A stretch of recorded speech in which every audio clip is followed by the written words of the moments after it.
कि जिहादी कौन बना रहा है?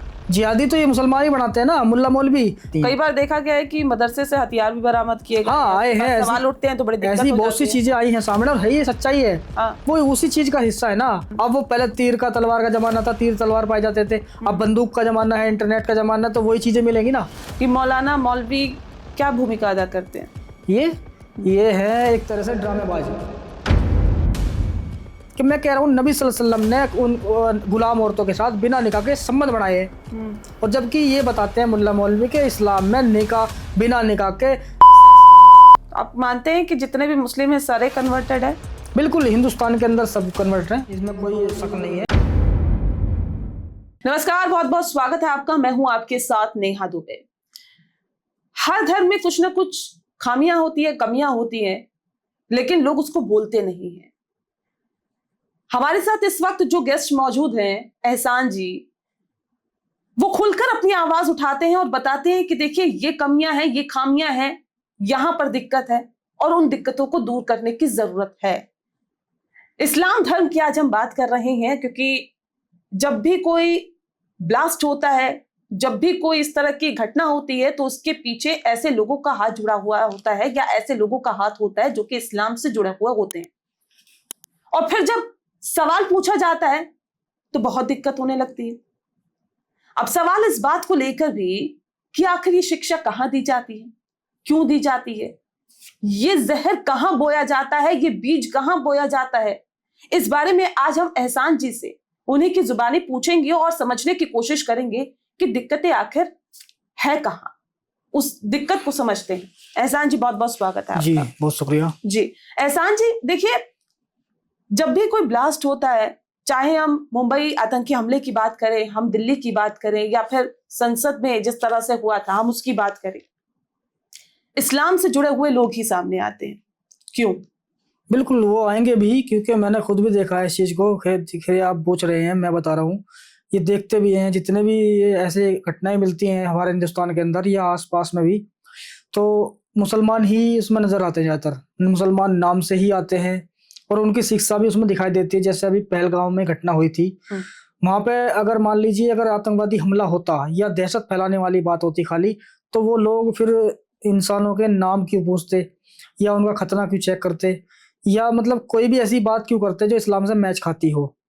तो ये जो अभी दिल्ली के अंदर हुआ ये वही है। और ये कहते हैं ना कि भाई ये मंदिर में क्यों नहीं फटा बम, वहां पे क्यों फटा, तो भाई सोची साजिश है ये। उनको सिर्फ दहशत फैलानी है देश के अंदर। अगर वो मंदिर में फोड़ते उसको तो वो एक धर्म के हिसाब से टारगेट किया जाता। उन्होंने सोच समझ के ऐसा किया कि वो लाल किले पे करेंगे, तो वो एक उन सोच नहीं लगेंगे कि भाई ये ऐसे ही है, कुछ भी वैसा भी कोई आतंकवादी नहीं है, ऐसा सोचेंगे वहां के लोग। लेकिन वो भूल गए कि वो साजिश है एक तरह से। और वहां पे मुसलमान भी मरे हैं, उसमें मुसलमान कम है लेकिन हिंदू ज्यादा है उसके अंदर, और मरने वाली इंसानियत है उसमें। लेकिन ये मैच खा रही है सारी इस्लाम के मानने वालों से ही। मेरा मानना ये है कि अगर इस्लाम कोई और धर्म का भी हो सकता है आतंक फैलाने वाला, लेकिन वो किसी धर्म को टारगेट नहीं करता। लेकिन इस्लाम के ही लोगों की ज्यादा मिलती है, मतलब जो विस्फोटक करते हैं ऐसा काम। तो इतना ही मैं इसमें नहीं, तो सवाल ये भी है ना कि जब कोई पूछता है कि भाई जब ब्लास्ट हुआ उसमें सिर्फ हिंदू तो मरेंगे नहीं, या हिंदू तो चुन के मरेंगे नहीं, भाई देश में मुसलमान भी रहता है, देश में हिंदू भी रहता है, देश में बाकी धर्म के लोग भी रहते हैं। तो जो बॉम्ब ब्लास्ट करने वाला इंसान है उसका तो सिर्फ एक टारगेट है, लेकिन उस टारगेट पे जाके तो नहीं लगेगा ना, सिर्फ हिंदू ही तो नहीं मरेगा ना, मरा तो मुसलमान भी। जी बिल्कुल, मुसलमान भी मरा है, लेकिन वो सोचते नहीं है ना इस चीज को। वो सिर्फ देखते हैं, अल्लाह ने कहा है कि मेरे दीन को बढ़ाने के लिए अगर एक दो आदमी मतलब ऐसा वैसा आ जाता है बीच में, तो उसमें उसकी परवाह नहीं करनी है। सीधी सी बात है, मेरे नाम पे जो जिहाद करेगा, काफिरों के खिलाफ करेगा या कोई भी साजिश करेगा काफिरों को खत्म करने की, चाहे वो सुरंग खोद रहा हो, चाहे वो विचारधारा बना रहा हो, या बम फोड़ रहा हो देश के अंदर, कहीं भी ऐसी चीज काफिरों के लिए कर रहा हो, तो उसमें अगर एक दो आदमी वैसे भी आ जाते हैं तो कोई दिक्कत नहीं है। तो अल्लाह ने क्या फरमान दिया? अल्लाह ने फरमान दिया है कि मेरे नाम पे तुम जिहाद करो, और जिहाद भी कई प्रकार के बताए हैं। अगर आप किसी वजह से अपनी संख्या में कम हो तो जिहाद बताया है कि हिंदू मुस्लिम भाई भाई जो आजकल चलता है, ये भी एक तरह का इनकी तरफ से जिहाद ही है। हालांकि ये झूठ है इनका, कि झूठ बोलते हैं। कुरान में भी लिखा हुआ है, कुरान में भी कहा है अल्लाह ने कि अगर तुम संख्या में कम हो और तुम ये लगता है कि हमारी इज्जत जान माल उनके खतरे में है और हम खुल के नहीं जी सकते, तो तुम अल तकैया के रूप में सूरह रहल की आयत नंबर 106 के मुताबिक उन पे मतलब झूठ बोलकर निकल सकते हो, बशर्ते तुम्हारे दिल में इस्लाम पूरा पूरा सच होना चाहिए। ये अल्लाह कह रहा है। तो ये चीजें यहाँ से साबित भी हो रही है इस्लाम से। खुद अल्लाह कह रहा है कि मेरे नाम पे तुम जिहाद करो, और जिहाद ये जो सबसे बड़ा जिहाद है वो ये है कि मेरे नाम पे तुम खत्म हो जाओ, और इस दुनिया से चाहे इस्लाम को कितना भी फैलाओ, फैलना चाहिए, चाहे तुम इस दुनिया से खत्म होकर मेरे पास आ जाओ। ये चीज है। ये जिहादी कौन बना रहा है? जिहादी तो ये मुसलमान ही बनाते हैं ना, मुल्ला मौलवी। क्योंकि अगर हमें कोई कुरान की शिक्षा दी है तो मुल्ला मौलवी ने दी है, कोई अल्लाह ने तो आके बताई नहीं है। कब मानते हैं कि अल्लाह कलाम है, अगर अल्लाह कलाम है, अल्लाह ने दिया है ये, तो अल्लाह को तो खुद अपने हाथों से देना चाहिए था। नहीं तो ये बताइए ना कि सबकी एक ना एक रचयिता है। अगर हम रामचरितमानस की बात करें, किसने लिखी है? गुरु ग्रंथ साहिब किसने लिखी है? कुरान किसने लिखी है? ये ऊपर से आई है क्या? ये ऊपर से ही आया है। ये बताते हैं कि ये अपने हमारे नबी हजरत मोहम्मद सल्लल्लाहु अलैहि वसल्लम के पास वक्ती तौर पे हालात के अनुसार ये कुरान आया है। 23 साल में कंप्लीट हुआ है हमारे नबी पे, और ये माना जाता है कि ये अल्लाह की तरफ से संदेश है, ये किसी इंसान का लिखा हुआ कलाम नहीं है। ये मानते हैं इस चीज को कि ये ईश्वरीय ज्ञान है एक तरह से। लेकिन मैं कह रहा हूँ अगर ईश्वर ही ज्ञान है तो फिर वो ऐसी शिक्षा क्यों देगा कुरान के अंदर कि एक इंसान को मारने के लिए कह रहा है, एक इंसान के फायदे बता रहा है कि जो मुझे मानेगा वो कामयाब होगा, जो नहीं मानेगा वो सीधा जहन्नुम में जाएगा। 3 चीजों का जिक्र आया है जो जहन्नुम में जाएंगे, पत्थर, काफिर और इंसान। पत्थर तो पत्थर है, यानी कि जो चीजें होती हैं, और इंसान यानी मुसलमान, जिसने इस पहले मुसलमान था अब कुफ्र अपना लिया है या गलतियां कर रहा है, ऐसा मुसलमान जहन्नुम में जाएगा। काफिर सीधे सीधे उसके बारे में बताया ही नहीं, वो क्यों जाएगा? सीधी सी बात है, वो अल्लाह को नहीं मानता, इसलिए वो जहन्नुम में जाने वाला है। उसकी आग में जलेगा, उसकी नफरत की आग में जलेगा।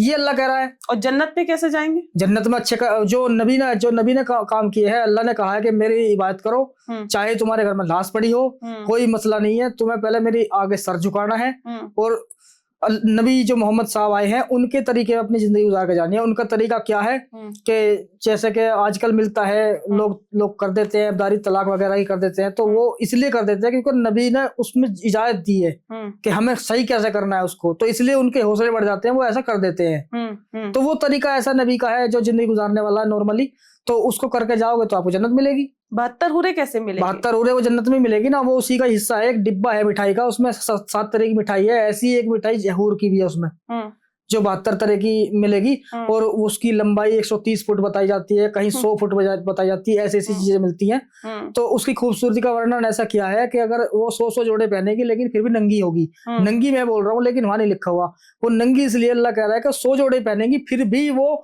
उसका अंदर का शरीर पूरा पूरा दिखाई देगा। मतलब वो 72 हुरे पाने के चक्कर में कहां तक गिरने की बात इसमें कही गई है? बिल्कुल गिरने की ही बात है ये। अभी तुम देख लो, अभी मेरे पास एक कॉल आया था एक मुसलमान का, तो वो बोल रहा है कि भाई तुम जो ये टारगेट करते हो 72 हुर मिलेगी, ये है और वो है, ऐसा तो नहीं है इस्लाम के अंदर में। भाई तू साबित कर दे, नहीं है तो हम साबित करेंगे कि वहां पे है ये चीजें। तो मैं अल्लाह इस चीज के लिए कह रहा है। और सबसे बड़ी बात है, अल्लाह ये कह रहा है कि जो मुझे मानेगा वो सारी चीजें जो मुझसे मिलने वाली है वो एक मुसलमान के लिए है, काफिर के लिए कुछ नहीं है। इसके अंदर, इस्लाम के अंदर सिर्फ कर्मों का हिसाब नहीं है, सिर्फ धर्म के हिसाब से, यानी कि मान्यता के हिसाब से चलना है तुम्हें। धर्म, तुम कर्म कुछ भी कर रहे हो उससे मतलब नहीं है अल्लाह को। जिहादी क्या होता है? जिहादी वही होते हैं जो मुसलमान होते हैं, वो उसको कुरान में क्या लिखा है? कुरान में लिखा, मैंने बताया नहीं मैंने अभी कि अल्लाह कहता है मेरे नाम पे तुम जिहाद करो, चाहे किसी भी हद तक जाना हो तुम्हें इस्लाम को फैलाने के लिए, चाहे छुपके करो। छुपके तो तुम इसलिए करोगे कि तुम पावर में नहीं हो, तो छुपके क्या है ये? वो अगर पावर में हो, तर्क दिया हुआ है हर चीज का। हाँ, कुरान में तर्क दिया हुआ है। मैंने कहा ना अभी कि सूरह नहल की आयत नंबर 106 के मुताबिक ये जो ब्लास्ट हुआ है ना, अगर इसको भी देखूं मैं, ये एक तरह से वो जिहादी है। कि तुम इस टाइम कम हो संख्या में, तो तुम साजिश करके इस काम को कर सकते हो, झूठ बोल कर निकल सकते हो तुम। इसकी असली जड़ कहाँ पर है? किस चीज की? आतंक की। ये तो कुरान है ना। भाई कुरान से तो शिक्षा मिल रही है ना सबको, मुसलमानों को, और तो कोई किताब नहीं है। बचपन से ही बीज बोया जाता है क्या? बचपन से ये, जब बच्चा पैदा होता है लगभग 6-7 साल तक, तो वो सब पता ही नहीं रहता वो कौन है क्या है। जैसे खतना कर दी, खतना करके उसे पता चलता है जी मेरी खतना हुई है, क्यों हुआ, ये सब बताया जाता है, इसलिए होता है बेटा। तो कान में अजान दी जाती है बच्चा पैदा होते ही कि अल्लाह अकबर अशहदु अल्ला इलाहा इल्लल्लाह, ये पूरी प्रक्रिया है। एक तरह से अजान दी जाएगी तो उसे माना जाता है ये मुसलमान के घर में पैदा हुआ है तो ये मुसलमान कहलाएगा। फिर आगे चल के उसकी उम्र और बढ़ती है तो उसके मदरसे में भेजा जाता है, वहाँ तालीम दी जाती है। पहले कायदा होता है, फिर सलन कुरान होती है, फिर सिपारा होता है। जब सिपारा कंप्लीट हो जाता है फिर उसको कुरान सिखाई जाती है, जो कुरान में संदेश दिए जाते हैं, मोटा मोटा सिखाया जाता है कि नमाज पढ़नी, ये करना है, वो करना है। फिर वो जैसा और बड़ा होता है उसको और बड़े लेवल पे पहुंचाया जाता है, जब वहां पे ये शिक्षा दी जाती है कि कुरान असल में कहता क्या है। और वही लोग जानते हैं जो इस पे मरने के लिए तैयार हैं। जो नहीं होते हैं, हालात से कमजोर है, घर से कमजोर है, वो खुद भी पढ़ाने वाले भी देख लेते हैं इस चीज को कि हमें किससे फायदा है। तो वो उसी को वही शिक्षा देंगे जो मानता है। जो मानेगा वो फटेगा और जो नहीं मानेगा वो धक्के खाएगा। जैसा कि हम लोग हम नहीं मानना चाहते, हम अपना आज यहाँ बैठे हैं, हम इस चीज को बुरा मानते हैं। तो वहां पे ये शिक्षा दी जाती है। जो शिक्षा दी जाती है उससे उनके घर वाले भी नहीं, घर वालों को वो ज्ञान होता ही नहीं है। नॉर्मली जो बड़े घर में भी होते हैं आलिम लोग भी, लेकिन वो नहीं दे सकते। उनको पता है कि माहौल अलग होता है इस चीज का। अगर घर में आप खेल भी रहे हो, कूद भी रहे हो, धमका भी रहे हो, किसी को लड़ भी रहे हो, तो ये चीजें आपको डिस्टर्ब करेगी। तो मदरसा एक ऐसी चीज है, एक जगह है जहाँ पे आपको पूरा माहौल मिलेगा वो पढ़ाई लिखाई का। वहां पे जो लोग होंगे पढ़ाने वाले वो उसी चीज को पढ़ाएंगे, कोई और काम नहीं करेंगे। तो इसलिए स्कूल, यूनिवर्सिटी या मदरसे होते हैं, अलग अलग प्रक्रिया जो चीज सिखाई जाती है। कई बार देखा गया है कि मदरसे से हथियार भी बरामद किए गए। आए हैं, सवाल उठते हैं तो बड़े ऐसी बहुत सी चीजें आई हैं सामने, और है ये सच्चाई है। वो उसी चीज का हिस्सा है ना, जो बताया जा रहा है कि तुम्हें इसके खिलाफ काम करना है, अपने इस्लाम को फैलाना है। अब वो पहले तीर का तलवार का जमाना था, तीर तलवार पाए जाते थे। अब बंदूक का जमाना है, इंटरनेट का जमाना है, तो वही चीजें मिलेंगी ना। तो दिमाग में गोबर भरा हुआ है तो गोबर ही मिलेगा। कोई ऐसा तो नहीं है कोई नारियल पानी मिलेगा उसमें। सीधी सी बात है जी। नहीं तो बचपन से ही बच्चों को ये सिखाया जाता है कुरान में कि भाई आतंक फैलाओ, बदतर हुरे मिलेगी, ऊपर आदेश है। बिल्कुल आतंक का नहीं कहा, उसमें ये नहीं कहा जाता कि आप आतंक फैलाओ।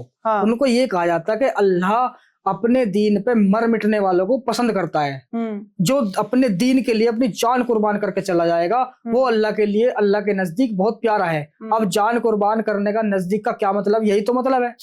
चाहे तुम्हें किसी भी तरह से जान देनी हो, या अपने दिन को फैलाने वाला, यानी आपके दिन पे हमला करने वाला कोई, हमला क्यों करेगा कोई?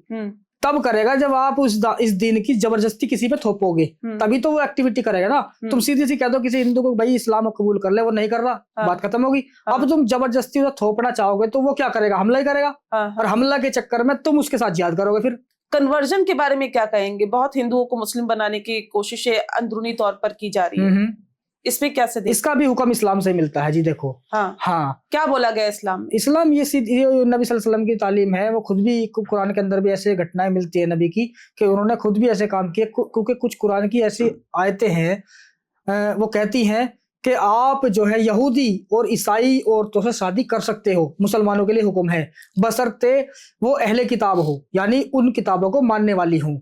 लेकिन हिंदू की औरतों से तुम शादी नहीं कर सकते। लेकिन उनसे जो बच्चे पैदा होंगे वो मुसलमानों की, उनकी मुसलमानों जैसी तरबियत होनी चाहिए। ये कुरान में लिखा हुआ है। ये 3 तलाक की जब बात की जाती है तो फिर महिलाएं खुल के क्यों नहीं आती? खुल के आती है, आना चाहती भी हैं, क्योंकि आ भी रही हैं। हम देखते हैं, हमारे साथ बात भी होती है, वो आना चाहती है। लेकिन ये ऐसी आइडियोलॉजी है कि इसकी माइंड वॉशिंग इतनी बुरी की जाती है एक तरह से समाज में कि ये बोल नहीं पाती। इन्हें पता है कि अगर हम बोलेंगे तो घर में तो हम सताई जाएंगी, लेकिन बाहर हम जीने अभी नहीं दिया जाएगा। तो इसलिए मजबूरन ज्यादातर ये मानती भी इस चीज को, कहती है हम खुश हैं इस पे, लेकिन अंदर से वो मर चुकी है एक तरह से। इस्लाम में महिलाओं को क्या दर्जा दिया? कुछ भी नहीं है, सिर्फ एक दर्जा है।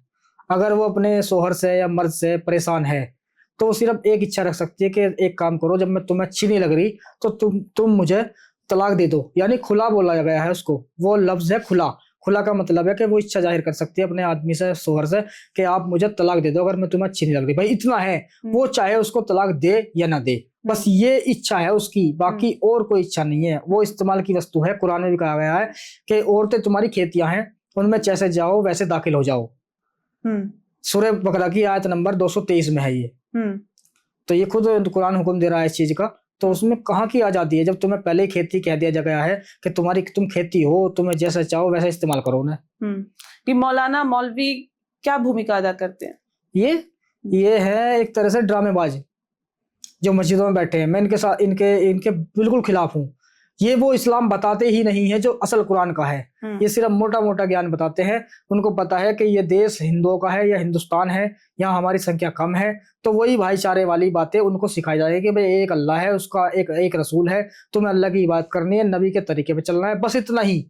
एक ईमान भर दिया दिमाग में। बस असल चीज उनके तरीका क्या है, नबी ने क्या कहा है, क्या किया है, अल्लाह ने क्या असल हुक्म दिया है कुरान के अंदर, वो बताते ही नहीं है। और इन्हें खुद पता है असल हुक्म क्या दिया है। असल हुक्म वही है, मैंने बताया, जिहाद, लव जिहाद और मारना काटना, काफिरों को खत्म कर देना, जहां भी पाओ वहां खत्म कर दो, ऐसी ऐसी बातें जो लिखी हुई है कुरान के अंदर, वो चीज ये बताते ही नहीं है। और हम इन पर सवाल उठा रहे हैं तो ये हमें जवाब नहीं देते। क्यों नहीं देते? इसलिए देते अगर हम जवाब देंगे, क्योंकि उन्हें पता है कि ये चीजें हकीकत है जो ये बोल रहे हैं। अगर वो जवाब देंगे तो खुद मुसलमान, जो आम मुसलमान है, वो इनके गिरबान पकड़ पकड़ के थप्पड़ मार मार के पूछेंगे कि इसका मतलब हमें तुमने जितना पढ़ाया वो गलत है। इसलिए वो नहीं बताते। और अगर बता भी देंगे तो इनकी दुकानें खुद बंद हो जाएगी ना। कोई केले की ठेली लगाएगा, कोई रेहड़ी लगाएगा, कोई कुछ करेगा, वो ये करेंगे नहीं। इसी वजह से इन्हें बताते। एक मुसलमान के लिए कुरान पढ़ना कितना जरूरी? बहुत जरूरी है, वो फर्ज है उसके लिए। फर्ज नहीं है, एक तरह से ये है कि आपको इतना इल्म होना जरूरी है जितना कि तुमको हराम और हलाल की पहचान हो जाए। हाँ। अब हराम हलाल की पहचान तो दूर की बात, एक मुसलमान को इतना भी इल्म नहीं होता कि अगर मान के चलिए एक इज्जतदार आदमी ने किसी मोहल्ले में किसी गैर मुस्लिम लड़की का रेप कर दिया, वो उसे तो गलत कह सकते हैं कि हाँ भाई हम इसको इतना अच्छा मानते थे, इसने ऐसा काम कर दिया, बहुत गलत किया। लेकिन अगर वही चीज हमें नबी मोहम्मद की मिल जाती है कुरान के अंदर, उसे बुरा नहीं बोलेंगे, वो उसको बुरा नहीं बोलेंगे। क्यों? क्योंकि वो ईमान का हिस्सा है, वो नबी है, उसको नहीं बोलेंगे। और वही चीज एक मौलाना ने कर दी किसी के साथ, उसको बुरा वो बता देंगे। तो ये क्या है? ये दोगलापंथी एक तरह की कि बस दिमाग में वो है कि अल्लाह बुरा मान जाएगा अगर हमने इस पर कुछ जरा सा ही बोल दिया।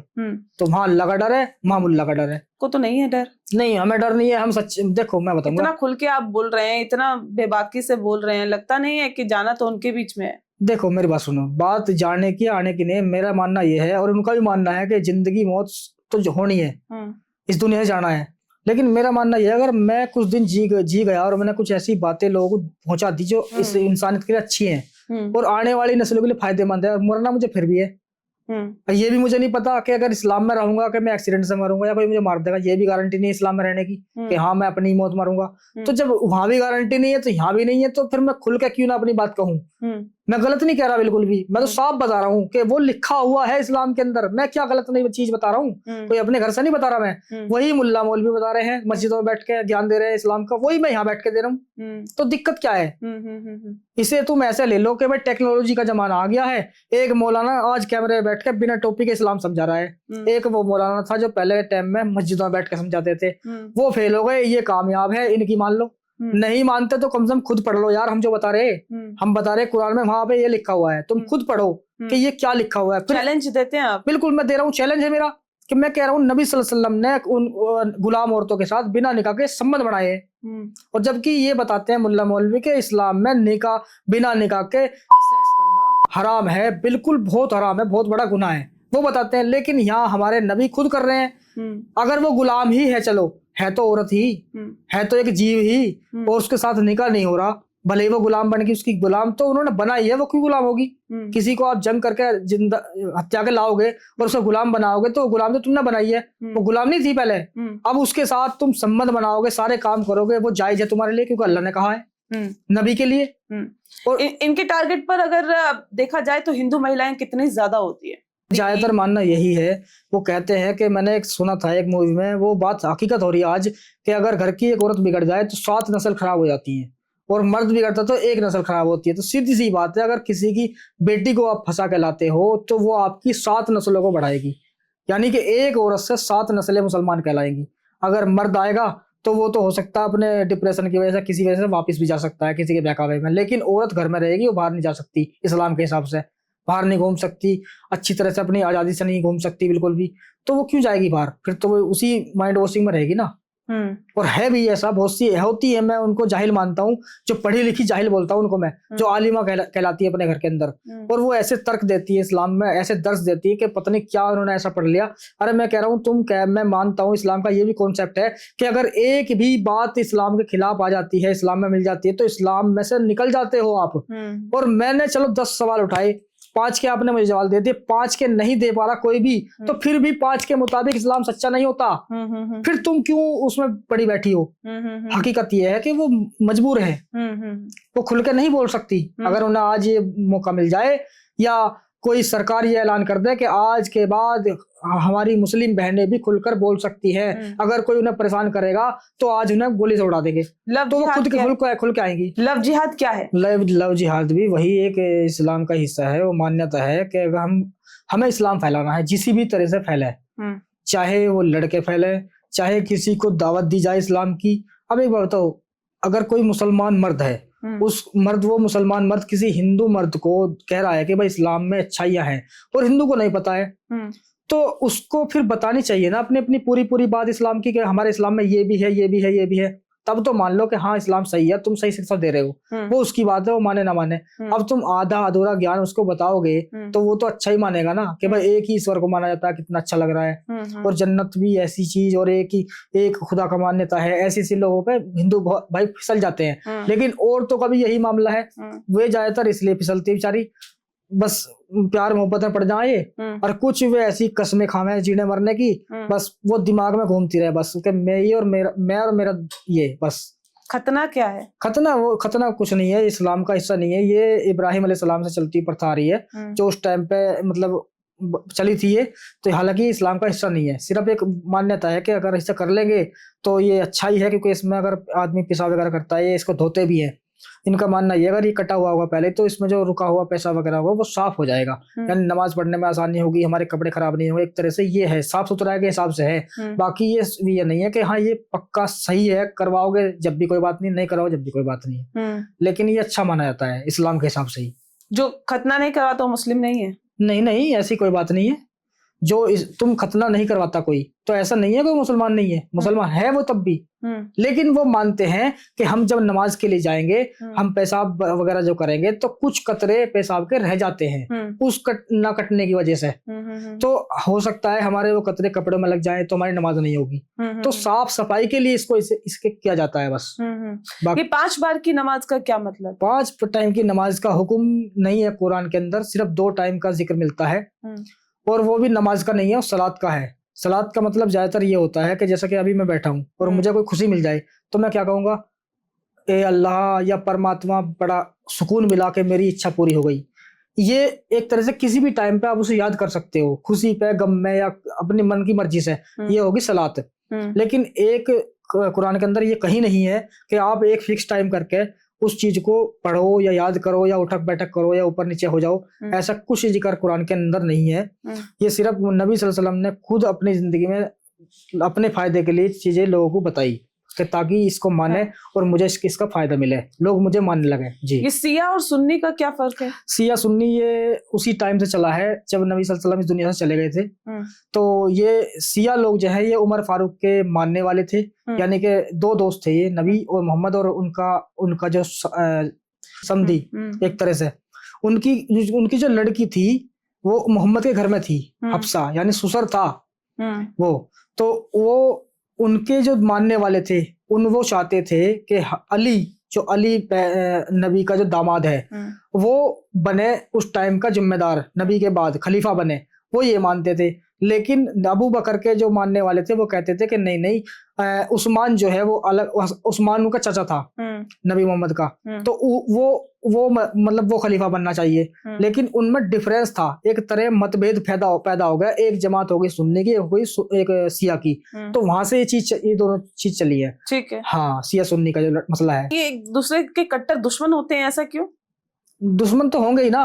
वो एक किस्सा है बहुत बड़ा, हजरत आयशा का मसला है उसमें। तो वो इल्जाम लगे थे मोहम्मद साहब की बीवी पे, तो वहां से चली हैं ये बातें कट्टरता। वो अली ने ये बोल दिया था कि अगर ऐसा हुआ कि आयशा ने उस आदमी के साथ रात गुजारी है, इतना कहने से ही आयशा ने कसम उठाई थी कि मैं आज के बाद अली से बात नहीं करूंगी। तो जब अली के बारे में आयशा ने ये कहा, तो जो आयशा के मानने वाले थे वो अली को बुरा मानते थे, और जो अली के मानने वाले थे वो आयशा को बुरा मानते हैं। जो सिया हैं वो आयशा को बुरा मानते हैं। तो वहां से ये चीजें चली हैं, इसलिए इनमें नफरत है इस चीज की। ये ताजिया उठाते और कहते हाय हुजूर हम ना थे।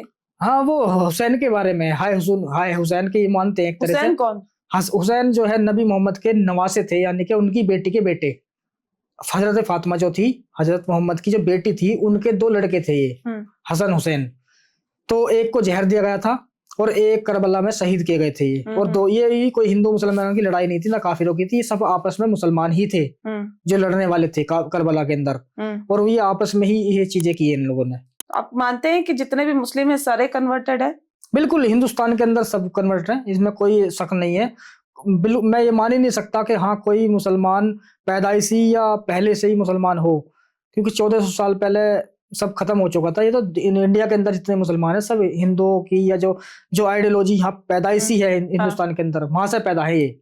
बाकी ये बाद में कन्वर्ट हुए हैं, जैसे बाहर से आक्रांत आए, उन्होंने अपनी बातें फैलाई, जोर जुल्म किया, उस हिसाब से इन्होंने डर की वजह से इस चीज को अपनाया। मेरा खुद का गोत्र चौहान है। जी आप चौहान? बिल्कुल, मेरे बड़े बताते आते थे पहले से, मुझे पता नहीं था, इस चीज का ज्ञान तो मुझे अब आया कि चौहान कहते किसे है। वो कहते थे आपस में कि हमारा गोत्र चौहान है, ऐसे ऐसे। तो मैं पता नहीं क्या बात है, ये अब पता चल रहा है वो है क्या असल गोत्र, बोलते किसको है। तो मुझे अब पता चला हम चौहान उससे है। जी ठीक है। पैगंबर कौन है? पैगंबर जो है वो होता है अल्लाह की तरफ से भेजा हुआ एक संदेश वाहक, कि भाई दुनिया में जाओ आप, और मेरी जो भी चीजें मैं आपको दूंगा फरिश्ते के जरिए से, वो आप अपने मानने वालों को बताओ कि अब इसको जो मानेगा वो कामयाब होगा, जो नहीं मानेगा वो नाकाम होगा। तो पैगंबर होता है पैगाम लाने वाला, नबी। जी ठीक है, चलिए बहुत शुक्रिया आपका। आपने एहसान जी बहुत ही विस्तार से, बहुत ही तफसील से हमारे साथ इस पॉडकास्ट में बहुत सारे सवालों का जवाब दिया। धन्यवाद जी, उसके लिए आपका बहुत बहुत शुक्रिया। इसी के साथ इस पॉडकास्ट में फिलहाल इतना ही। नमस्कार।